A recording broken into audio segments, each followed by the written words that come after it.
Amen, amen. Est-ce que nous sommes ensemble? Et c'est moi pour les frères à la côté.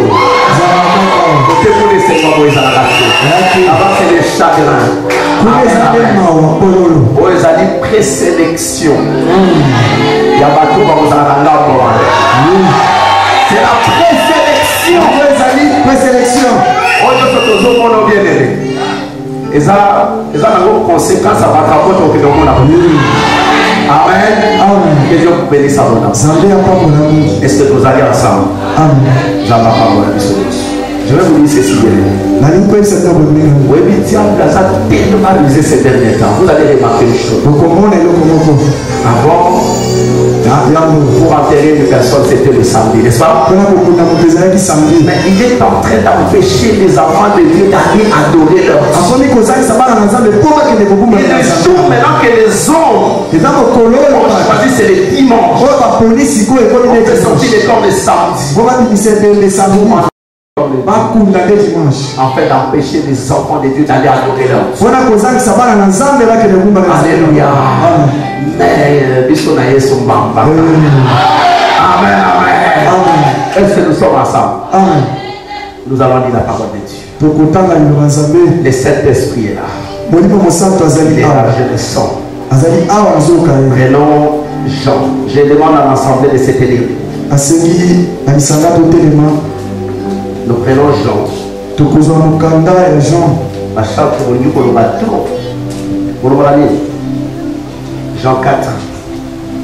Jean 4. Verset 5. Verset 1er. Nous sommes dans le livre de Jean, chapitre 4, verset 6. C'est une histoire qui va jusqu'au verset 30, mais nous allons juste prendre l'essentiel. Nous lisons au nom de Jésus-Christ. Amen.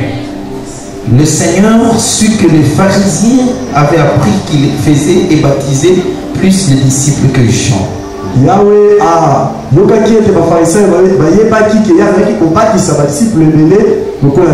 toutefois Jésus ne baptisait pas lui-même, mais c'était ses disciples.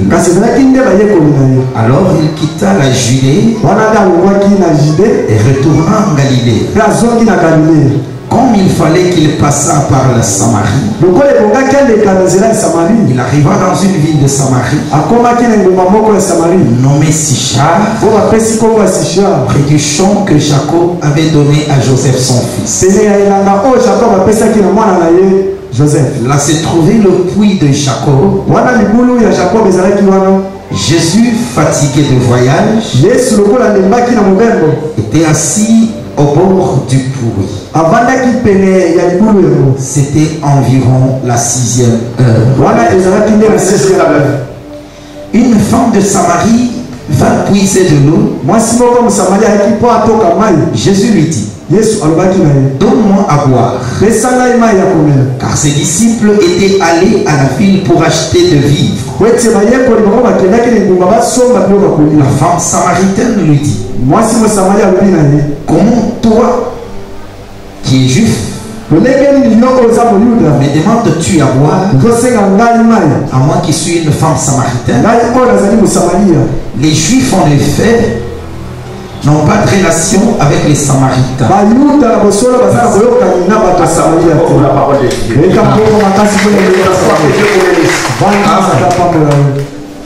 Nous allons rapidement entrer dans les vifs du sujet. Amen, amen. Nous sommes en train de parler sur le temps de la fin. Et surtout le jour de la semaine, nous sommes vraiment bénis. Mais il y a aussi beaucoup de tchatcheurs. Alléluia.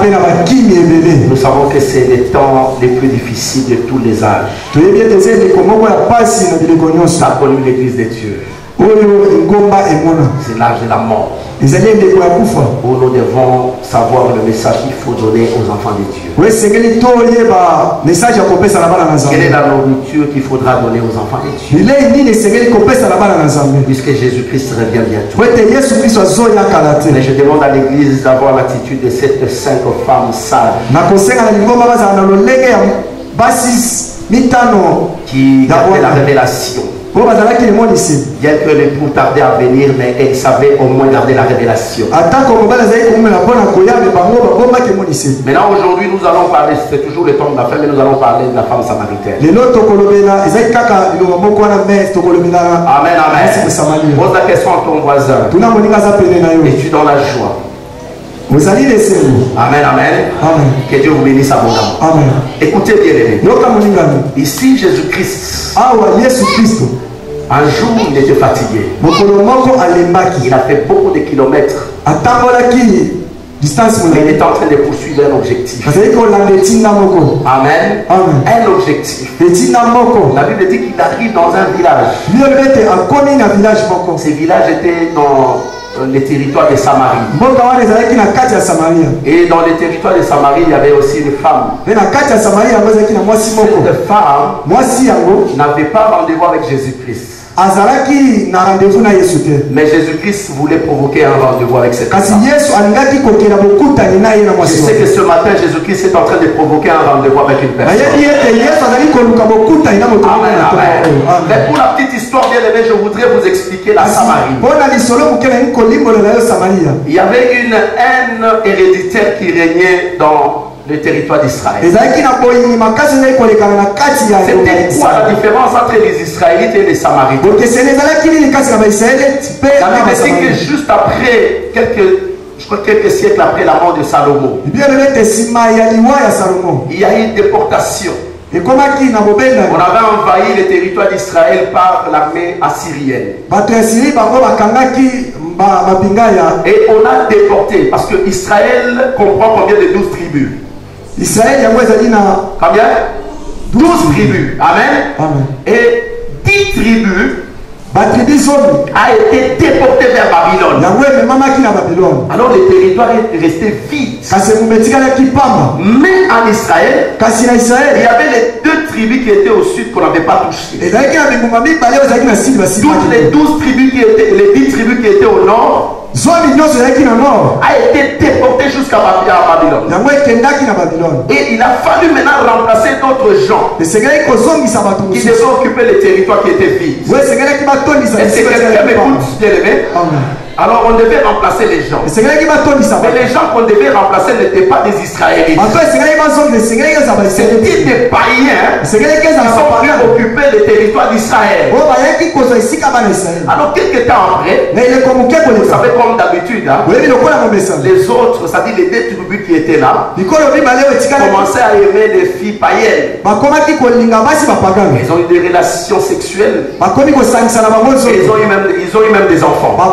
Alors quelques temps plus tard, comme les 10 tribus qui étaient en déportation devaient entrer dans leur territoire, lorsqu'ils sont arrivés, ils se sont rendus compte qu'il y avait des païens au milieu d'eux.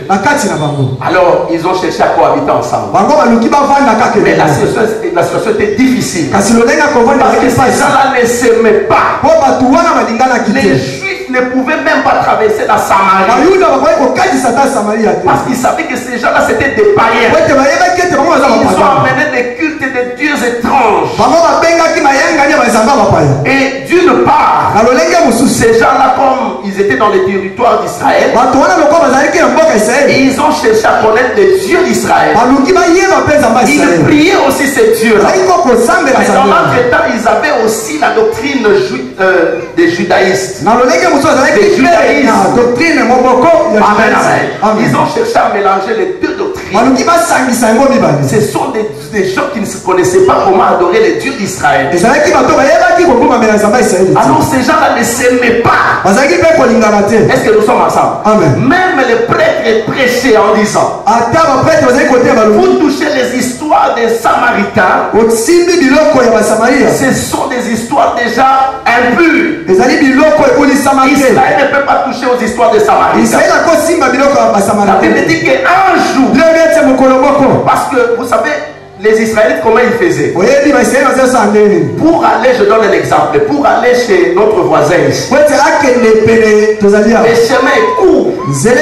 Mais comme il faut traverser la Samarie, comme ces gens-là ne s'aimaient pas, ils vont faire les détours tour pour essayer simplement de passer vers la Samarie et d'atteindre la maison que ces gens-là pouvaient aller. Parce qu'il y avait la haine. Et il y avait aussi la méfiance totale. Amen, amen. Donc il y avait quelque sorte d'une barrière invisible que les gens ne pouvaient pas franchir. Mais un jour, on a toujours dit que 99 jours c'est pour les voleurs. Un jour c'est pour les propriétaires. Un jour seulement a suffi pour que le maître puisse briser toutes les barrières invisibles et toutes les frontières qui empêchaient à Israël d'aller dans les territoires de Samarie. Il a dit que j'irai. J'ai rendez-vous avec une femme. Une femme. Alléluia. Amen. La Bible dit que lorsqu'il est arrivé, il a envoyé les disciples pour aller chercher à manger. Il est resté seul. Il savait que les choses qu'il devait négocier ne concernaient pas les disciples, mais cela concernait une seule personne qui était perdue. Et cette personne avait beaucoup de hommes. Est-ce que quelqu'un peut dire amen très fort? Amen, amen, amen. Est-ce que tu peux acclamer très fort pour le roi de Dieu? Il envoie ses disciples pour aller chercher à manger. Il s'est dit que j'ai rendez-vous avec cette femme. La première observation, en lisant ce passage, la Bible dit que c'était à la 6e heure. La 6e heure, c'est à quelle heure? 18 heures. Non. Non. Non. 16 heures. 12 heures. Voyez-vous les mots? 18 heures. Amen, amen. C'était à 12 heures. Il y avait un soleil accablant. Il faisait très chaud. Lorsque le Seigneur est arrivé, écoutez ce que j'ai observé. Comment le Seigneur peut se retrouver à 12 heures, là où il y avait la fontaine d'eau, pendant qu'il y a les heures appropriées pour aller puiser l'eau. Est-ce qu'il y a une maman qui peut dire amen très fort? Les mamans quittent leur maison le matin pour aller puiser de l'eau. Parce qu'il y a beaucoup d'activités qu'il faut faire. Il faut travailler, il faut préparer la maison, il faut éduquer les enfants. Pourquoi des femmes, deux fois, quittent 4 heures du matin pour aller chercher de l'eau? Mais je me pose la question, comment est-ce que notre Dieu s'est permis d'aller rencontrer une femme à 12 heures, sachant qu'à 7 heures, il n'y aura pas de femme. Mais une femme, je ne sais pas pourquoi, elle n'avait pas pris de l'eau le matin. Elle s'est retrouvée à 12 heures. Et dit ceci, il n'y a que le Saint-Esprit qui peut coordonner toutes les activités. Dieu savait qu'il devait rencontrer cette femme. C'est que la femme n'avait pas rendez-vous avec son maître. Mais le maître avait besoin de cette femme. La Bible dit que c'est lui qui nous a les premiers. Amen, amen. Cette femme partait comme d'habitude, ne sachant pas que c'était le jour de la rencontre avec son créateur. Amen. Lorsque le créateur a regardé la femme, il était fatigué, il avait besoin de l'eau. Il a regardé cette femme. Vous savez, la femme, il est en train de voir une chose. Sûrement elle était méfiante. En voyant un juif, elle s'est dit, mais il n'y a aucun rapport entre nous et les juifs. Nous ne s'aimons pas. Il y a la haine. C'est une haine héréditaire. Nos parents. Qu'est-ce que moi je vais parler avec ces juifs? Je ne peux rien parler avec celui-ci. Vous savez, il y a des gens même jusqu'aujourd'hui qui disent que Jésus-Christ il est le Dieu de blanc. Mais je connais une chose. Si on dit que Jésus-Christ est le Dieu de blanc, il y a aussi un Dieu de noir. Mais nous sommes en train de chercher des créateurs de noir et de blanc. Je ne pense pas qu'il puisse y avoir un Dieu qui a créé le noir et un autre Dieu qui a créé le blanc. Si ce Dieu-là existe, ce qui fait que ce sont des frères. Parce que nous sommes tous pareils. Abomination. Mais je dis ceci, un seul Dieu a créé l'homme noir, il a créé aussi l'homme blanc. Le problème ce n'est pas la peau. Le problème c'est ton esprit qui doit être en communion avec celui qui t'a créé. Ce n'est pas la peau qui va t'empêcher d'être en communion avec ton créateur. Amen, amen. Si tu es d'accord avec moi, attends, c'est pas pour le roi de roi. Si réellement il existe un Dieu de blanc qui s'appelle Jésus, comme lui nous a promis de bonnes choses, mais autant bien suivre la personne qui nous a promis de bonnes choses.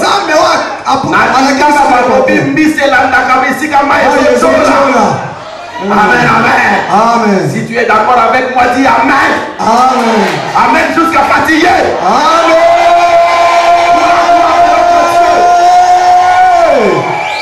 C'est pour la gloire de notre Dieu. Tu parles avec ta foi pour le roi. Amen, amen. Amen. Cette femme était méfiante devant Jésus-Christ. Lorsqu'elle a regardé Jésus, Jésus lui a demandé de l'eau. Mais cette femme, lorsqu'elle regarde le juif, ce n'est pas possible. Toi, tu es un juif. Comment tu peux me demander de l'eau? Vous savez, à cet instant, les disciples n'étaient pas là. Vous savez pourquoi?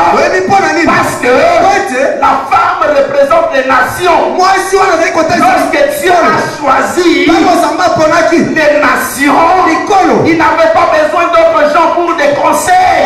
Dieu n'a pas besoin de conseillers. Il est allé affronter phare à phare les nations. Amen, amen.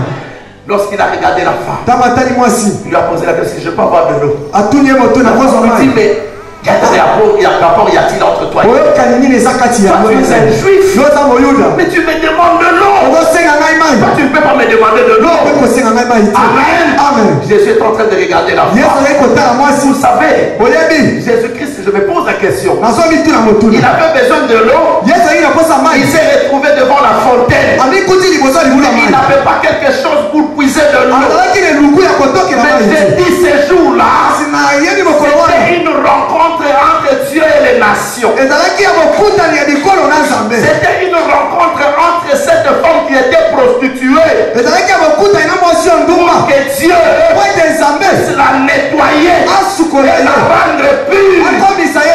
Est-ce que quelqu'un est d'accord avec moi? Amen. Tu peux dire amen très fort. Amen. Acclamons très fort pour le roi. Amen, amen. Amen. Dis, mais je peux avoir besoin de l'eau. J'ai besoin de l'eau. J'en ai vraiment besoin.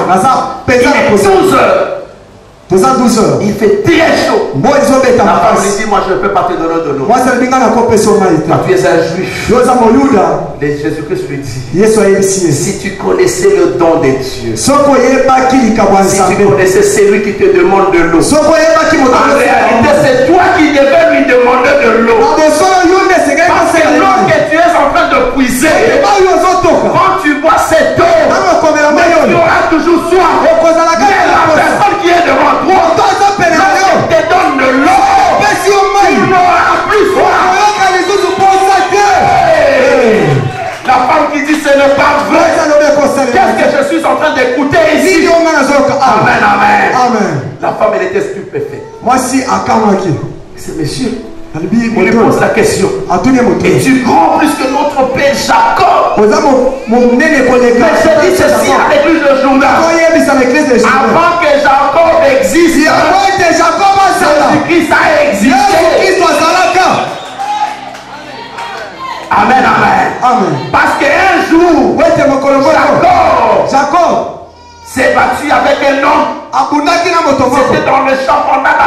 Pendant qu'il se battait, la personne lui disait, que veux-tu? J'ai besoin d'être béni. Ces jours-là, c'était celui qui avait même changé le nom de Jacob. Et il a donné le nom d'Israël. C'est Jésus-Christ. Donc notre Jésus-Christ, il est le maître. Il est le maître. Le disciple n'est pas plus grand que le maître. Amen, amen. Alors cette dame pensait que Jacob était plus grand que le maître. Et à cette époque, à Samarie, comme c'était la loi juive, d'une part, et d'autre part c'était la loi païenne. Alors ils sont allés construire un temple sur une montagne qu'on appelle Gazim. C'est là où ils adoraient les dieux d'Israël. Voilà pourquoi cette femme, lorsqu'elle a commencé à parler à Jésus, voilà, nous adorons le Dieu d'Israël. Sur cette montagne, Jésus a commencé à dire à cette femme, vous adorez les dieux que vous ne connaissez pas. Vous adorez les dieux que vous ne connaissez pas. Car le salut vient des Juifs. Est-ce que quelqu'un peut dire très fort amen, amen? Pose la question à ton voisin. Est-ce que tu connais les dieux que tu adores? Qui connaît les dieux qu'il adore? Amen, amen. Les dieux que tu adores, si tu les connais, c'est un véritable adorateur. Mais la question que je pose, comment toi tu adores ton Dieu? Avec les mini-jupes. Tu ne connais pas les dieux que tu adores. Comment tu peux adorer les dieux? Quand tu viens à l'église, tu te lamentes partout. Jusqu'à livrer même le secret de ton mari. Jusqu'à livrer le secret de ton époux. Il y a même des femmes quand elles viennent à l'église. C'est bien. Comment on a mis dans la tête? C'est comme on dit cinglé là.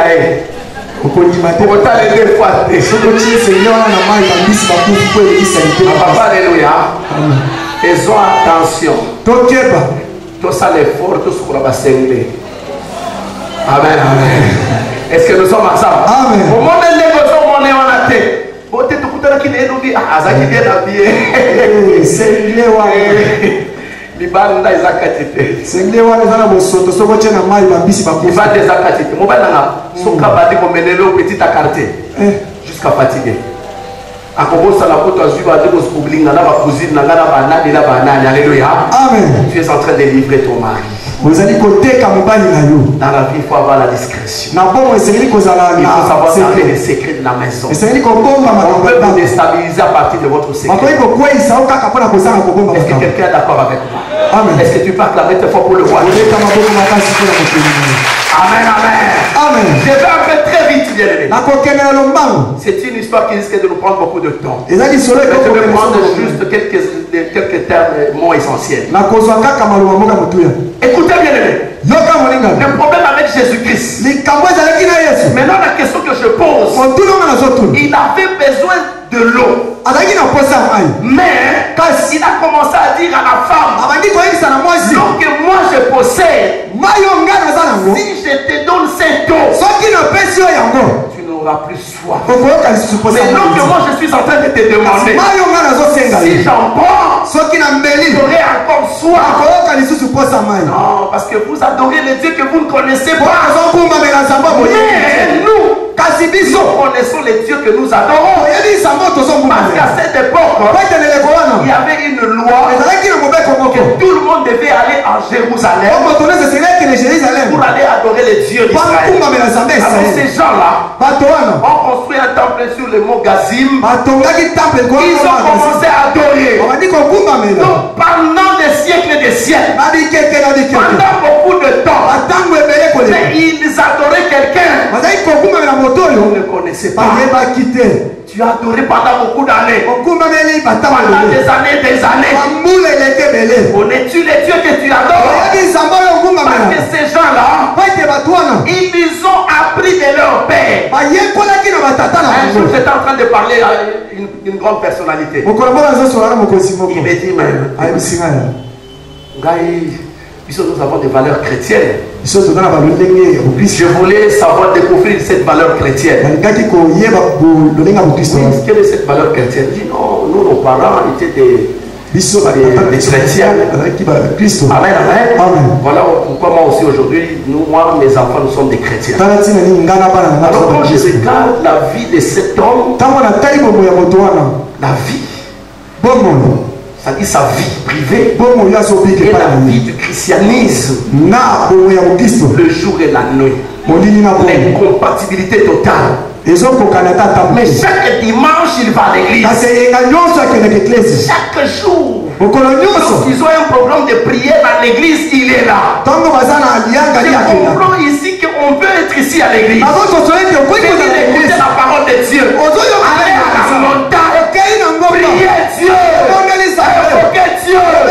Mais c'est quelque chose que nous sommes en train de faire par l'ignorance. Nous adorons un Dieu qu'on ne connaît pas. Les dieux d'Israël. Il a ses lois. Amen, amen. Quelqu'un est d'accord avec moi? Amen. Il a ses lois. Vous adorez les dieux que vous ne connaissez pas. Vous pouvez venir adorer Dieu à 11h35. À 11h35.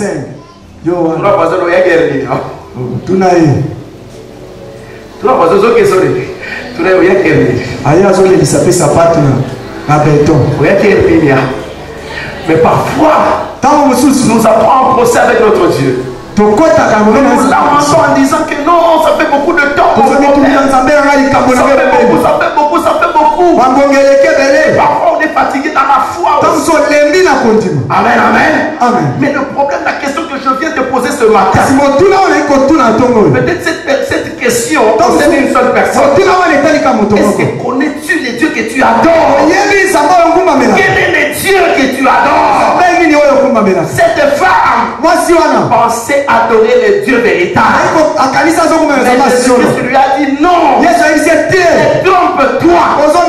Les dieux que tu adores, ce n'est pas les dieux véritables. Acclamons une fois pour le roi. Alors comme elle pensait que sur le mont Gazim, là où ils avaient construit le temple, c'est là où Dieu descendait. C'est alors que Jésus-Christ se répliqua en disant que l'heure vient, l'heure est déjà venue,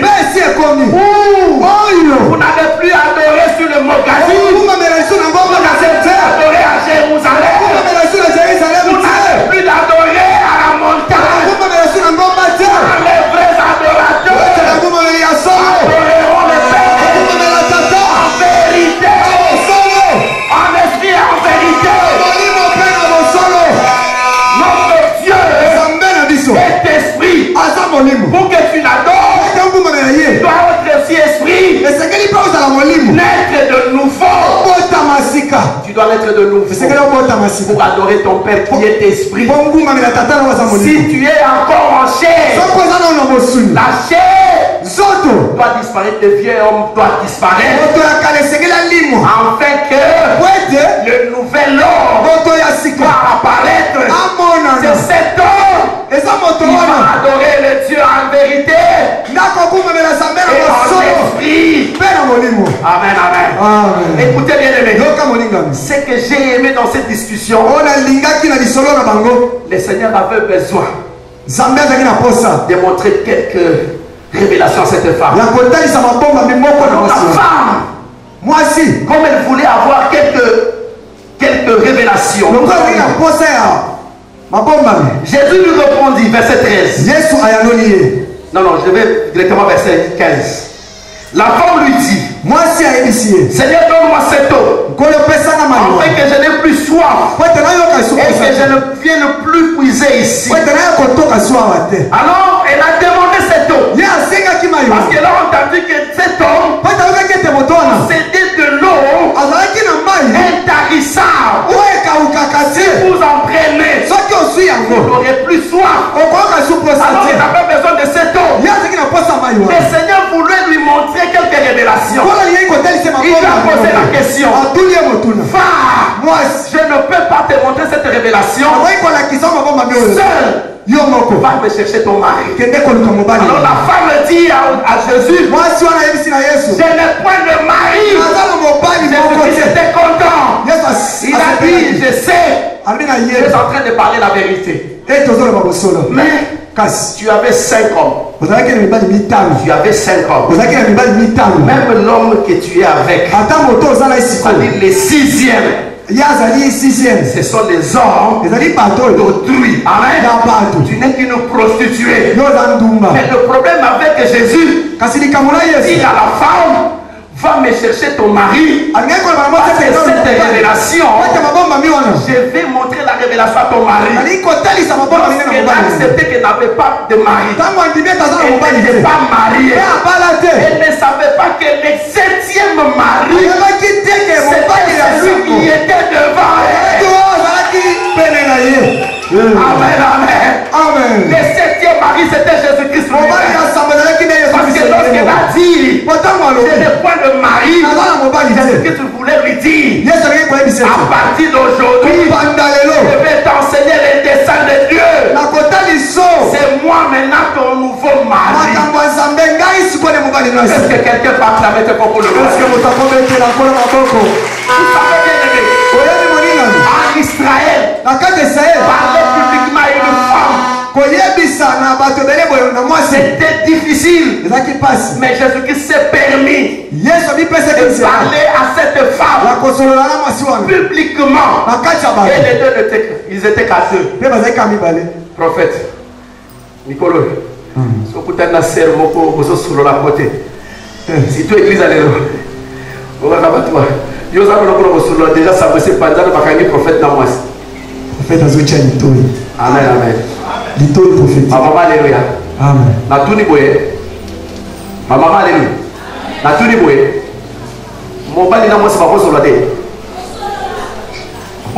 Mon bali na moi c'est pas pour solo de. Pasteur na pour solo na bana baside. Amen. Maman va solo bala doute. Maman solo bala solo la terre. Vous savez, l'on peut pour l'église, pasteur Moïse. Il y a toujours dans l'église, moi ce que je déteste dans une église, vous avez un groupe de gens, je ne dis pas aujourd'hui, je dis d'une manière générale. Vous voyez, il y a un groupe de mamans qui vont prendre captive la femme du pasteur. Ça c'est notre groupe. Les groupes de soutien des mamans pasteurs.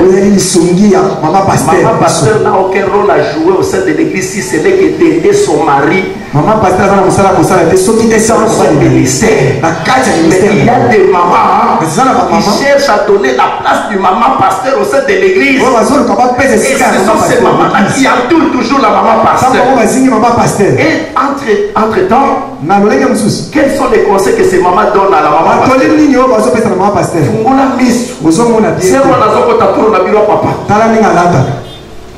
Même si la maman pasteur avait les yeux fermés à partir de ce jour, elle commence à chercher à voir.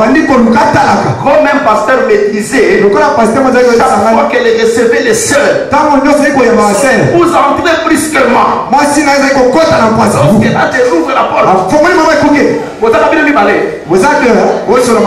fallait être à combien? Est-ce que quelqu'un peut acclamer ses propos? Ce sont ces gens de maman qui induisent la femme du pasteur en erreur. Elle vient de soutenir le ministère de son mari. Elle va s'accrocher dans des futilités. Vous voyez la jalousie quand elle arrive. Elle engendre directement la haine. Elle engendre la haine. Et vous allez voir ces groupes de gens. Quand même son mari, quand il parle avec une sœur. Il a vu sauter. Amen, amen. Amen. Maman, il a dit je n'ai rien dit. Amen, amen. Amen.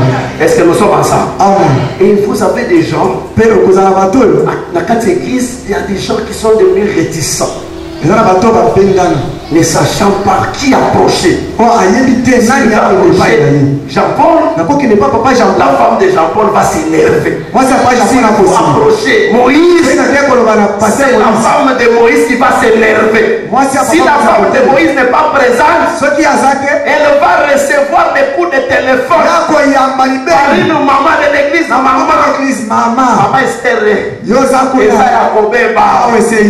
Amen, amen. Amen. C'est ce qui tue l'église. Amen. Amen. Et c'était un grand mystère de voir un homme discuter avec une femme publiquement.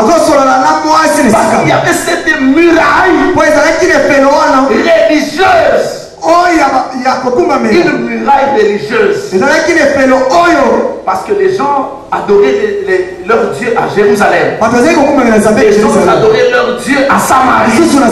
Et il y avait toujours ces problèmes-là liés à la religion. Les gens ne se mettaient pas ensemble. Ils n'étaient pas d'accord. On discuter avec une telle personne. Mais ce jour-là, j'ai dit comme cette femme samaritaine qui a laissé le matin, au lieu d'aller puiser de l'eau, elle est allée à 12 heures. Si je comprends ceci, les jours de Dieu, ne vous prévient pas. Dieu n'a même pas besoin de vos conseils. Il n'a même pas besoin de votre avis. Mais il va vous surprendre. Même en ce qui concerne l'élévation, Dieu surprend toujours ses enfants. Pourquoi dans la vie il faut être déjà préparé en tout et pour tout. Parce que Dieu te surprend à tout moment. Il peut te visiter à tout moment. Cette femme ne savait pas qu'elle allait découvrir des mystères. Elle allait rencontrer un Dieu. C'était une surprise. Mais je le crois aussi ce matin. Cette femme qui est venue et qui a adoré Dieu, tu dois connaître les dieux que tu adores. Si tu n'es pas né de nouveau, tu ne peux pas adorer celui qui est esprit. Voilà pourquoi Nicodème avait difficile à comprendre les mystères de Dieu. Il est allé rencontrer les dieux. Il a dit si c'est le jour, je suis un des docteurs de la loi dans notre pays. Les gens risquent de se moquer de moi. Mais j'irai voir le maître la nuit. La Bible dit qu'il est allé voir le maître la nuit. Il lui a posé la question. Ce que tu es en train de faire, c'est quel pouvoir? Parce que ce que tu fais, un homme naturel ne peut le faire. Je dis aux enfants de Dieu, quand vous devenez enfant de Dieu, vous devenez automatiquement surnaturel. Même tes parcours doivent étonner le monde. Même tes parcours doivent étonner le monde. Amen, amen. Mais c'est ça le mystère de Dieu. C'est ça le mystère de Dieu. Personne ne peut sonder le voie de Dieu. Cette femme qui n'avait pas d'enfant, comment s'explique? Parce qu'elle a été déclarée stérile. Comment nous voyons cette femme qui peut enfanter aujourd'hui? C'est le mystère de Dieu. Je dis même à cette femme, toi cet homme qui a longtemps pleuré, dans la vie, c'est que tu dois retenir, il y a toujours le temps de Dieu. Il y a toujours le temps de Dieu. Même si tu as pleuré comme Sarah, il y a toujours le temps de Dieu. C'est le temps de Dieu passe même l'entendement des hommes de Dieu. C'est le temps de Dieu. C'est le temps où garçon grandissait dans la maison de son père, qui était le fils de son père, et est devenu un jour président de la République. Même si vous ne le voulez pas, il est président. Et il reste président. Il peut signer une ordonnance aujourd'hui pour changer même les couleurs de drapeau. Parce que c'est président de la République. Il y a toujours le temps de Dieu. C'est ce que nous les hommes, parfois nous n'arrivons pas à comprendre. Le temps de Dieu. J'ai vu des hommes travailler pour les autres. Après quelques temps, les autres sont venus pour travailler. Voilà pourquoi j'ai toujours dit ceci dans la vie. Même s'ils dépendent de toi aujourd'hui, tes enfants peuvent dépendre de lui. Si tu es d'accord avec moi, acclame tes propres voix. Cette femme-là, qui avait 5 maris dans le passé, avec un mari dans le présent. Je dis à l'église ceci, tu ne peux pas préparer ton avenir dans le futur. Tu ne peux pas préparer ton avenir dans le futur. Mais tu dois préparer ton avenir dans le présent. Ce que tu fais aujourd'hui, c'est ce qui va te permettre de l'accueillir dans le futur. Si tu es d'accord avec moi, dis très fort amen. Acclamons-toi pour le roi de roi. Cette femme, elle est allée puiser de l'eau, ne sachant pas que l'eau qu'elle était partie puiser devait l'aider et aider aussi le 6e mari qui était resté à la maison. Mais l'eau que le 7e mari devait lui donner, devait lui servir toute sa vie. Amen, amen. Le 7e mari est en train de promettre à cette femme qui vit dans la débauche, cette femme qui est tout le temps dans les fétichismes. Une dame est en train de me poser la question. Mais tu connais cette maman parce que je t'ai vu en train de parler avec elle. C'est une maman qui ne prie pas avec nous. Je dis, mais je la connais très bien. Oui, moi je connais cette maman, elle est intercesseuse dans son église. Mais chaque fois quand il y a un problème dans sa maison, c'est la première personne d'aller consulter des féticheurs. Amen, amen. Tout le voisin, on sait que n'a pas écoutez, si tout le monde a la connaissance parfaite. Prenons l'exemple où on a la connaissance parfaite, on a la connaissance faite. Même des grands messieurs qui vont voir des féticheurs. D'abord, tant qu'on a difficilement. Amen, amen. Et puis, quand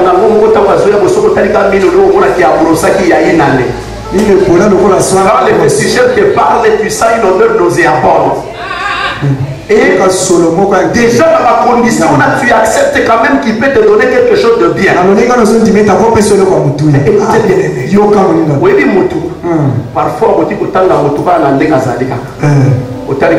il n'a rien de bon à me donner. Amen, amen. Mais notre Seigneur Jésus, la Bible dit qu'il est le parfum de bonheur.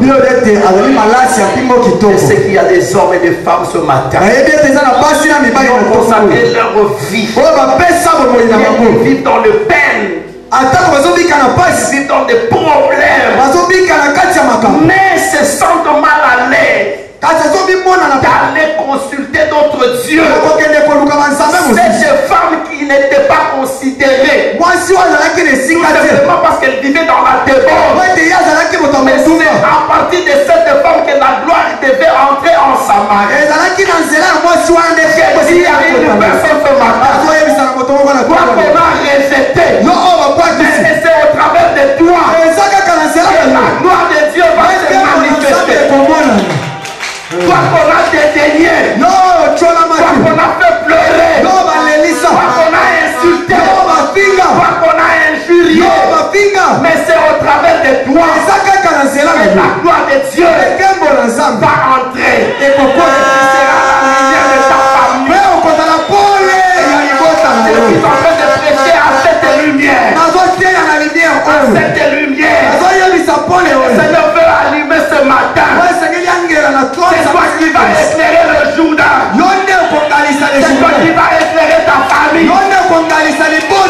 Si tu le crois, c'est pour amen, amen. Parce que quelque part, elle pouvait éclairer sa mari du fait que le sixième mari, le chiffre 6 c'est la limitation. Elle était limitée en temps et en espace. Mais lorsqu'elle a rencontré le septième mari, la Bible dit que c'est la perfection. Le chiffre 7 c'est la perfection. Vous connaîtrez la vérité. La vérité vous affranchira. Si tu le crois, dis très fort amen. Acclamons pour le roi de roi. Acclamons pour le roi de roi. Acclamons pour le roi de roi. Amen, amen. Peut-être que tu étais venu ici par invitation. Tu étais venu malgré toi. Tu étais déjà fatigué. Mais j'ai dit, il n'y a pas d'hasard dans les choses de Dieu. Dieu connaissait ces jours. Il savait qu'il allait rencontrer une personne. Ici à l'église ce matin. Cette personne comme la femme samaritaine. Vous savez, si elle avait divorcé entre guillemets avec les 5 maris parce qu'elle a connu la déception.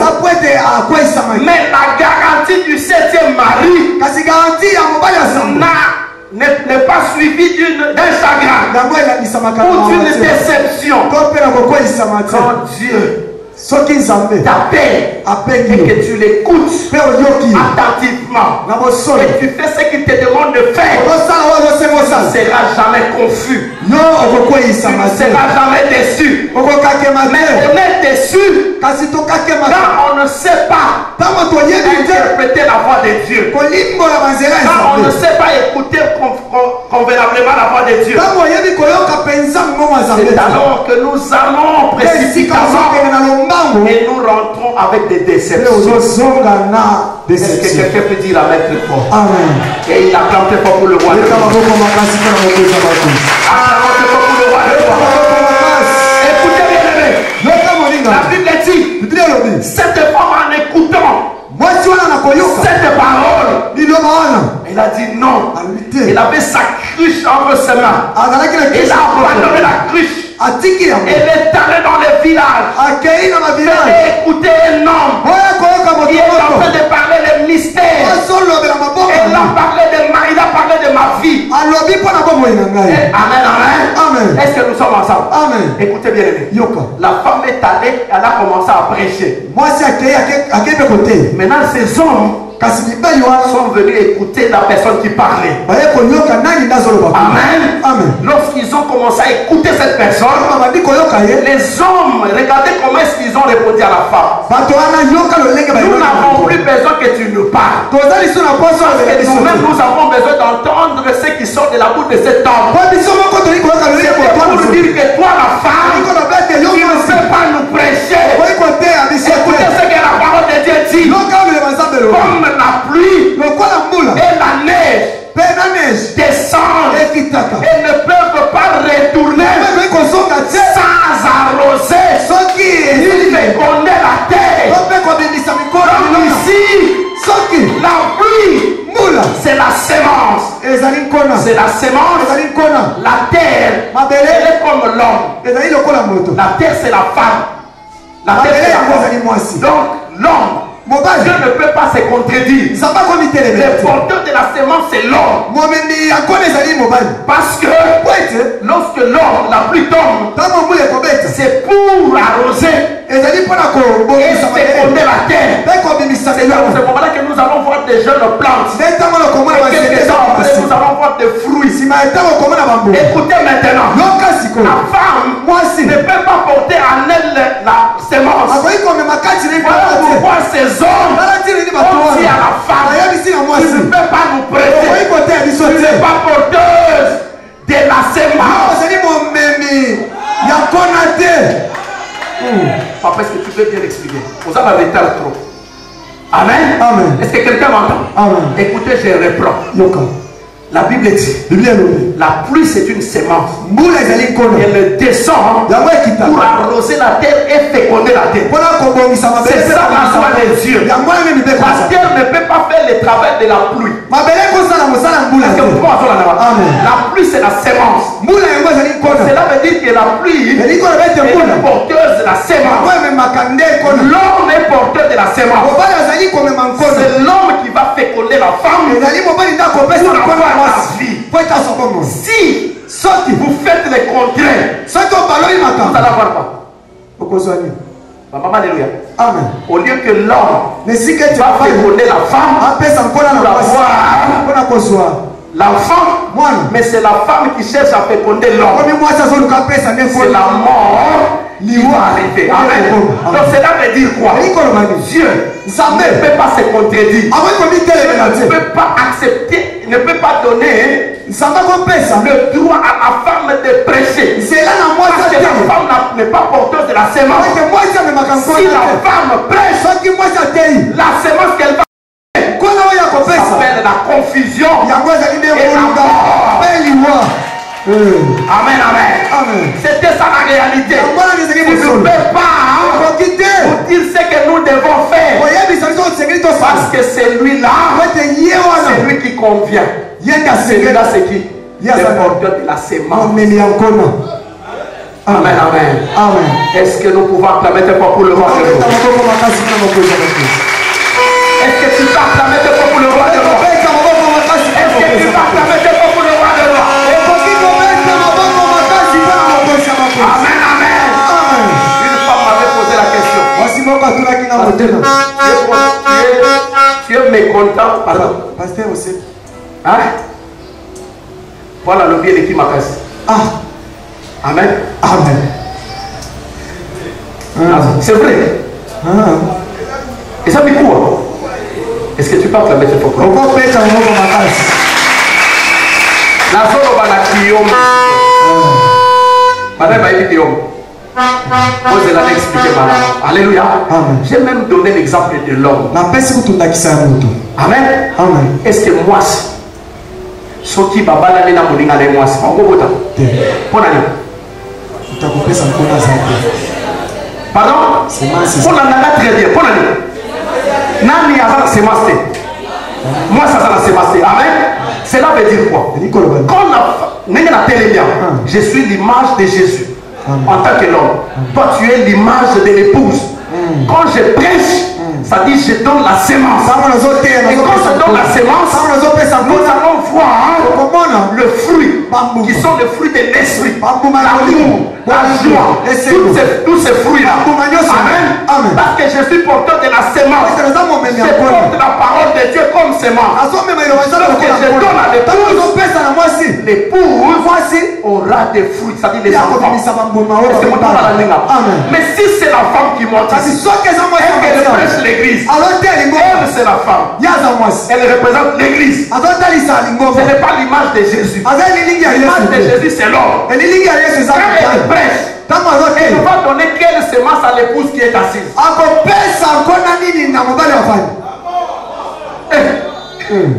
Écoute, il y a lesbianisme spirituel. Quand la femme prêche sur le plan spirituel, elle est considérée comme lesbienne parce qu'elle n'est pas porteuse de la parole de Dieu. Elle n'est pas porteuse de la sémence. Elle va tuer l'église. C'est ce que voulait faire cette femme. La femme doit témoigner la résurrection de Jésus. Mais elle ne peut pas prêcher dans l'assemblée de saints. Amen. Pourquoi? Parce qu'elle n'est pas porteuse de la sémence. Dieu ne donne jamais sa parole à une femme. Sinon il va se contredire. Il va dire ceci. Comme la pluie descend pour arroser la terre et féconder la terre. Demain ça va changer comme la terre monte aussi pour aller féconder la Amen, amen. Est-ce que l'église a compris? Acclamons Dieu pour le roi.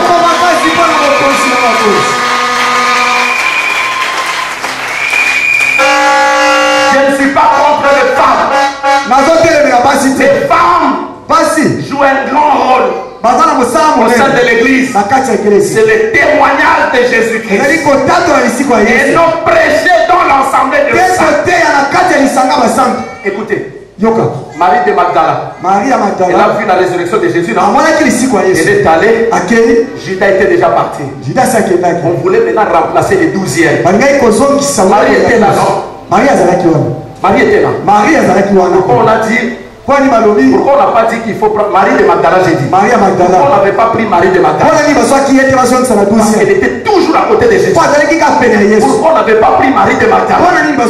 Pour venir remplacer Judas. Jacob, les jours où il bénissait ses enfants, il a pris les 12 fils. Mais il a pris sa fille Dina. Il a mis à l'écart. Acclamons Dieu pour le voir.